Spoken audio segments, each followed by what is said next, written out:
quand on est un professionnel et qu'on doit essayer d'aider un adolescent qui prend des risques inconsidérés, il faut déjà pouvoir reconnaître l'adolescent comme étant un adolescent en danger. Il ne faut pas lui dire « tu vois, regarde comme tu nous fais du mal en faisant tout ce que tu fais ».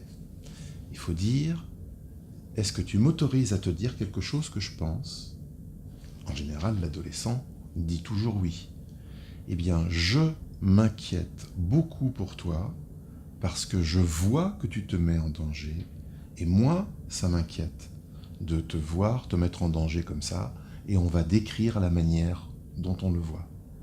C'est très important de parler de soi, d'afficher en quelque sorte l'effet que ça fait de voir un adolescent qui fait des choses graves. Ça, c'est une manière de le reconnaître comme en danger. Et on peut même ajouter, tu vois, moi, je pense, pour ne rien te cacher, que je crois que tu peux être suicidaire.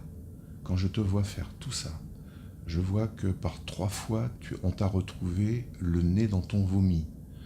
On a vu qu'une autre fois, tu as conduit quand même ton scooter alors que tu savais que tu pouvais pas, que tu n'étais pas en état de le faire. Et tu as eu un accident, rappelle-toi, tu as été aux urgences.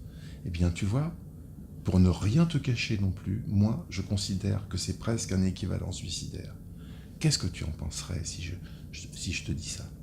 Et là, en général, l'adolescent, à partir du moment où on ne se moque pas de lui, à partir du moment où on ne juge pas ce comportement, car dire qu'on est inquiet, ça ne veut pas dire qu'on juge, ça veut dire qu'on évalue la gravité.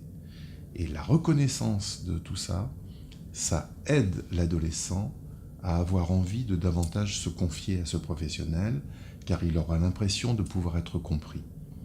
N'oublions pas que tout adolescent qui se met en danger attend plus ou moins secrètement qu'on le reconnaisse comme tel et qu'on l'aide à sortir de son impasse.